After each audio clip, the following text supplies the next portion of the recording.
Angéle is French. Written by Ryan Williamson. Copyright 2009. Angéle is French. She came to our San Francisco office 12 weeks ago as a liaison between our teams. It's 40 degrees and raining, and we're shivering on a bench in a gazebo, white paint peeling off gray wood. Figures on the path form as they approach, then are lost in the fog and rain as they move away.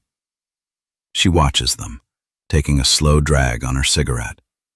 I kissed Angéle for the first time in the alley next to a dumpster behind Johnny Foley's. We'd both had far too much to drink and were arguing about... I can't remember. That was 2 weeks ago. She's flying back to Paris in a few hours. So here we are, sitting in a gazebo as I study the curve of her skull under long black hair, the slant of her smile, the shape of her nose, the swirls in her ears, the freckle on her lip. Je t'aime, she says, breaking the silence. Her voice is soft, barely audible.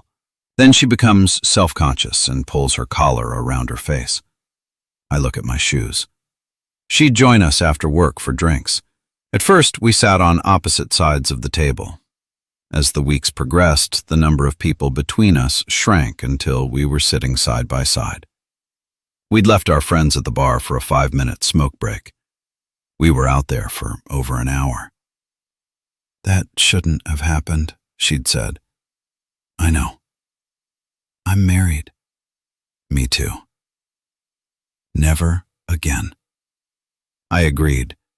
But every night afterward, Angéle came over to my efficiency apartment to cook us dinner. We'd have some wine and watch old movies curled against each other. We'd make love. She snores. I wish it could be like this always, I said once when I thought she was asleep. I have a husband, she whispered into the darkness. I made a vow. I know. And I have 2 kids. Je sais.